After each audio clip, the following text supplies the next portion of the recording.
मैं अभिषेक सिंह स्वागत करता हूं आप सभी का हमारी आज की क्लास में। फिर से एक बार हमारा जो पहली वीडियो जो आई थी तो दिल्ली सल्तनत के बारे में, वो हमारा पार्ट 1 था। आज हम बात करेंगे पार्ट 2 के बारे में। पार्ट 1 में हमने पढ़ा था कैसे दिल्ली सल्तनत की शुरुआत हुई, दिल्ली सल्तनत की शुरुआत कैसे हुई, कौन कौन से फैक्टर रहे जिनकी वजह से दिल्ली सल्तनत की शुरुआत हुई। और दिल्ली सल्तनत का हमारा पहला राजा कौन था?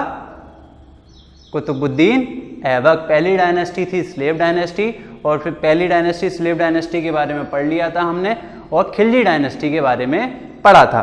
देखिए जी, स्लेव डायनेस्टी कब तक चली? स्लेव डायनेस्टी हमारी चली थी 1206 से 1290 एडी तक। ये किसका टाइम था? स्लेव डायनेस्टी का। स्लेव डायनेस्टी के बाद जो खिलजी डायनेस्टी आती है वो 1290 से कब तक चलती है बच्चों? बताओ। 1320 तक। और इसके बाद जो डायनेस्टी आती है वो हमारी डायनेस्टी है तुगलक डायनेस्टी। देखिए जी, तुगलक डायनेस्टी की बात करें 1320 से लेके 1414 तक का इसकी टाइमलाइन है। और इस डायनेस्टी का पहला जो रूलर था, पहला जो राजा था वो था गियासुद्दीन तुगलक। गियासुद्दीन तुगलक ने 1320 ईस्वी में, 1320 एडी में तुगलक डायनेस्टी की शुरुआत करी। और इसकी सबसे बड़ी अचीवमेंट क्या थी? गियासुद्दीन तुगलक की सबसे बड़ी अचीवमेंट थी कि इसने इरिगेशन के लिए, किसानों के जो जमीन होती है, खेती होती है, खेती की सिंचाई के लिए इसने कैनाल बनवाई, नहरों का निर्माण किया किसानों की सिंचाई कराने के लिए। उसके बाद आते हैं मोहम्मद बिन तुगलक। मोहम्मद बिन तुगलक बहुत इंटरेस्टिंग इंसान है। इसने, ये जो राजा जो रहे, सम्राट जो रहे, सुल्तान जो रहे, मोहम्मद बिन तुगलक, अपनी जिंदगी में जो भी काम किया, जो भी फैसला किया, अच्छे के लिए किया या बुरे के लिए किया, सारे फैसले इनके क्या रहे?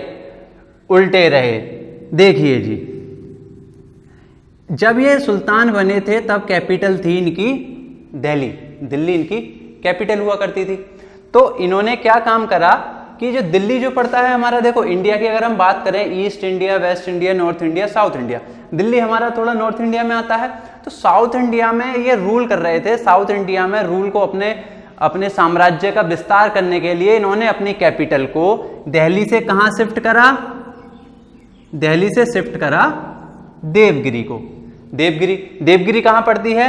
इंडिया के साउदर्न इंडिया में। ठीक है जी, शिफ्ट कर तो दिया, लेकिन इनका यह फैसला जो था एक ब्लंडर साबित हुआ, एक बहुत बड़ी गलती साबित हुई। कैसे? देखिए जी, इन्होंने दिल्ली से अपनी कैपिटल कहां ट्रांसफर करी? देवगिरी। देवगिरी को इन्होंने कैपिटल अपनी ट्रांसफर तो करी, लेकिन देवगिरी जो कैपिटल थी वहां पर पानी की अच्छे से सुविधा नहीं करी। इन्होंने अपनी दिल्ली से जो लोग थे, दिल्ली की जो प्रजा थी, वो इन्होंने कहां ट्रांसफर करने की कोशिश करी? देवगिरी को ट्रांसफर करने की कोशिश करी। लेकिन जब वहां पर लोगों ने रहना स्टार्ट करा तो वहां पे जितने लोग गए थे उनके पीने के पानी तक की या पानी की बहुत कमी थी, और पानी की कमी के कारण वहां लोगों का रहना मुश्किल हुआ, जिसके बाद इन्हें अपना फैसला बदलना पड़ा और फिर से अपनी कैपिटल कहां शिफ्ट करनी पड़ी? दिल्ली। देखिए, हम अपने इतिहास से क्या सीखते हैं? मैंने आप लोगों को बताया था कि इतिहास से एक चीज सीखते हैं कि जितनी भी सभ्यताएं हुई, जितने भी राज्य हुए, जितने भी साम्राज्य हुए, सबसे पहली इंपॉर्टेंट इंसान के जीने के लिए क्या रही? पानी। नदियों के किनारे इंडस वैली सिविलाइजेशन जैसे आपने पढ़ी, कौन सी रिवर के किनारे थी? इंडस रिवर के। ऐसे ही इन्होंने जो सबसे मेन चीज थी वाटर, उसे भूल गए, कैपिटल कर ली ट्रांसफर। सही है, चलो अब कैपिटल ट्रांसफर कर ली। जब दोबारा दिल्ली के लिए कैपिटल इन्होंने करी तो लोग जब दोबारा आ रहे थे तो बहुत से लोग प्यासे मर गए।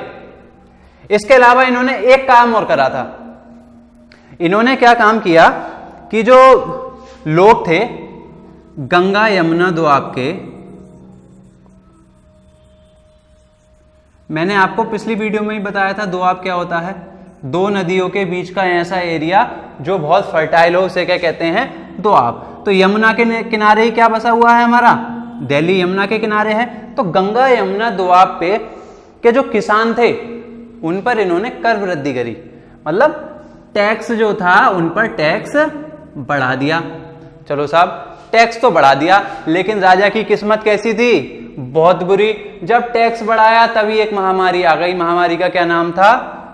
प्लेग। प्लेग नाम की महामारी आ गई और महामारी आने के बाद फिर से अपना फैसला वापस लेना पड़ा। देखिए जी, ऐसे ही समय चलता रहा, ऐसे ही समय चलता रहा, इन्होंने जो जो फैसले लिए वो इनके उल्टे पड़ते गए। तो समय आता है 1351 का, 1351 का। तो 1351 के समय आता है और इनकी हो जाती है मृत्यु। इनकी मृत्यु के बारे में एक बात लिखी गई है, इनकी मृत्यु के बारे में इतिहासकारों ने एक बात लिखी है। इनकी मृत्यु के बाद लिखा गया कि राजा को प्रजा से और प्रजा को राजा से मुक्ति मिल गई। देखो इसका मतलब क्या हुआ, राजा को प्रजा से मुक्ति मिली, मतलब क्या हुआ, राजा प्रजा के लिए जो कुछ भी करता था प्रजा से वैसा रिएक्शन नहीं आया। राजा ने क्या टैक्स बढ़ाया, प्रजा में महामारी फैल गई। अब प्रजा के पॉइंट ऑफ व्यू से आप क्या देखेंगे, जो लोग हैं वहां के रहने वाले लोग हैं उनके पॉइंट ऑफ व्यू से अगर आप देखेंगे तो उन्हें लगेगा कितना क्रूर राजा है। महामारी के टाइम पे, जैसे अभी कोरोना चल रहा है, कोरोना के टाइम पे आपको पता चले कि आपको अपनी इनकम का 2% सरकार को देना है, दे पाएंगे? कहेंगे कितनी क्रूर सरकार है। इनके बाद आते हैं फिरोज शाह तुगलक। देखिए जी, फिरोज शाह तुगलक एक कमजोर शासक साबित हुए। इन्होंने हर किसी को संतुष्ट करने की कोशिश की, जिसकी वजह से ये कुछ हद तक नाकाम रहे। फिरोज शाह तुगलक के बाद जो राजा बने वो थे इनके पुत्र, ठीक है, इनके पुत्र राजा बने। लेकिन 1398 में तिमूर का इन्वेजन होता है। किसका इन्वेजन?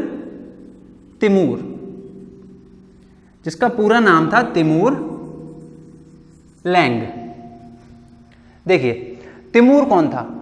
तिमूर सेंट्रल एशिया से आया था भारत पर आक्रमण करने, और ये बहुत ही, इनका आक्रमण ऐसा होता था ना, बहुत क्रूर, जहां इन्होंने लोग देख लिए मतलब मारकाट चालू, ऐसा ये लोग होते थे। तो तिमूर ने जब 1398 में आक्रमण किया तो उस समय इनका एक गवर्नर हुआ करता था। किसका?